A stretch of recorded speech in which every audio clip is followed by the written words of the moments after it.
What if I told you that a small white powder, one you can buy at almost any pharmacy or supplement store, might help protect your muscles, your bones, and possibly even your memory as you get older? And what if the easiest way to take it was simply stirring it into the coffee you already drink every single morning? It sounds almost too simple, but a growing body of research on aging adults is looking at exactly this. And even scientists who study muscle and brain health are calling the findings genuinely exciting. Today, we're talking about creatine, why researchers are paying so much attention to it for people over 60, and what the science actually says, including where the evidence is still developing. Let's start with why this matters. As we age, our bodies naturally begin to lose muscle mass and strength, a process that can start as early as our 30s and accelerate significantly after 60. This isn't just about looking strong or fit. Muscle mass is directly tied to your ability to get up from a chair, climb stairs, carry groceries, and avoid dangerous falls. On top of that, bone density tends to decline with age too, increasing the risk of fractures. And for a lot of us, there's a quieter concern in the background, keeping our brain sharp and our memory reliable for as long as possible. Any single, well-studied, affordable strategy that might support even one of these areas is worth understanding closely. Creatine appears to touch on several of them at once, which is exactly why researchers have shifted their attention toward older adults in recent years. So, what actually is creatine? It's a naturally occurring compound your body already produces in small amounts in the liver and kidneys, and it's also found in foods like red meat and fish.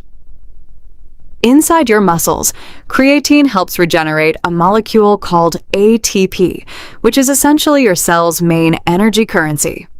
Athletes have used creatine monohydrate supplements since the 1980s to support strength and power, and it's one of the most extensively researched supplements in existence. What's newer is the growing interest in what creatine might do for aging bodies specifically, well beyond the gym. Here's what recent research is showing. When creatine is combined with resistance training, meaning exercises like light weightlifting, resistance bands, or bodyweight strength exercises, it appears to support greater improvements in muscle strength compared to exercise alone.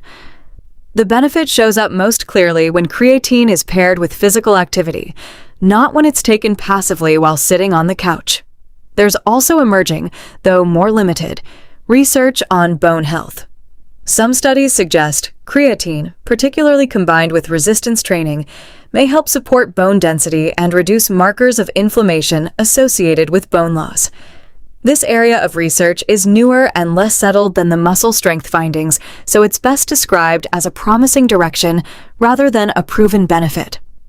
And then there's the part that tends to surprise people most, the connection to brain health.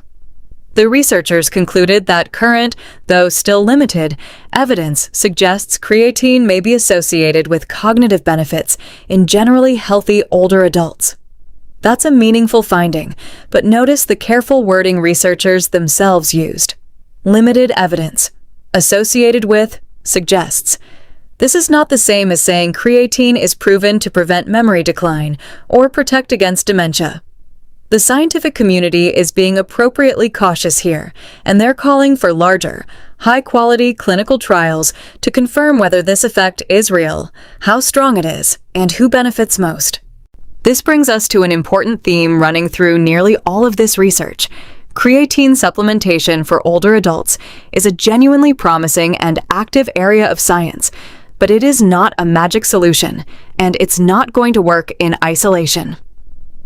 Exercise physiologists have been fairly direct about this point. Taking creatine powder without also engaging in some form of resistance or strength-based exercise is unlikely to produce the muscle benefits people are hoping for. As one researcher rather bluntly put it, without exercise, you're mostly just producing expensive urine. The real synergy happens when creatine supplementation is paired with regular physical activity. Even something as approachable as light resistance band workouts 2 or 3 times a week. Now, let's get to the coffee question, because that's probably why you clicked on this video. Creatine monohydrate is a flavorless, easily dissolvable powder, which is exactly why people have started mixing it into coffee, smoothies, or plain water. From a scientific standpoint, there's no evidence that mixing creatine into hot or cold coffee reduces its effectiveness. Research specifically examining coffee and caffeine alongside creatine supplementation has found no harmful interaction and no significant reduction in creatine's benefits for strength when the two are combined. Some earlier, smaller studies raised a theoretical concern that regular, ongoing high caffeine intake during the initial creatine loading phase might slightly blunt certain benefits, but more recent and larger studies have not consistently supported that concern, and most researchers now consider the combination safe and, for most people, essentially neutral to beneficial. In practical terms, if your morning routine already includes a cup of coffee, stirring in your creatine dose is a perfectly reasonable and convenient way to take it. So, what does a sensible approach actually look like? The standard, well-researched maintenance dose of creatine monohydrate used in most clinical research is 3 to 5 grams per day.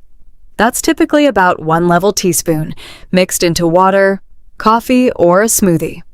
Consistency matters more than timing, since creatine works by gradually saturating your muscle stores over days and weeks, rather than delivering an instant effect. Creatine monohydrate specifically is the form with the most research behind it, and is generally recommended over newer, less studied variations. Now, a few important precautions. Creatine is generally considered safe for healthy adults when taken at standard doses, and recent reviews describe it as safe across the lifespan when used appropriately.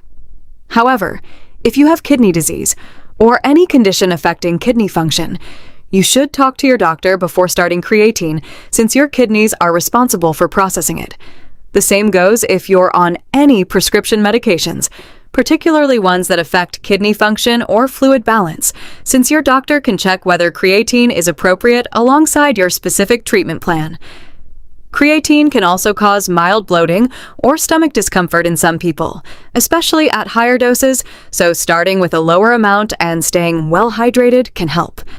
It's a simple step that ensures this promising strategy is actually a safe fit for you.